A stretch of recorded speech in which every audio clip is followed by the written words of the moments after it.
حضرت سفیان ثوری بہت بڑے بزرگ گزرے، بڑے اللہ والے، بڑے محدث تھے۔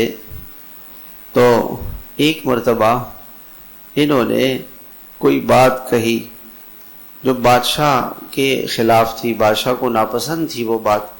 بادشاہ نے کوئی کام کیا جس پر انہوں نے کہا کہ یہ کام تو غلط کیا ہے آپ نے، تو بادشاہ ان کا دشمن ہو گیا۔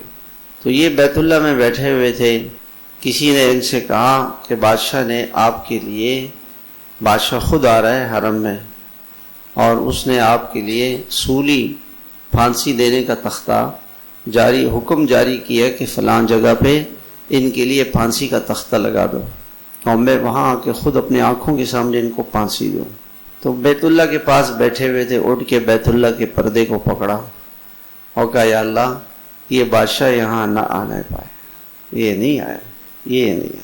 ان کا کہنا تھا کہ بادشاہ انہی حرم میں داخل ہونے سے پہلے مر گیا، اللہ پاک نے ان کو نہیں آنے دی۔ تو اللہ سے محبت کے لیے سب سے پہلی سیڑھی وہ کیا ہے؟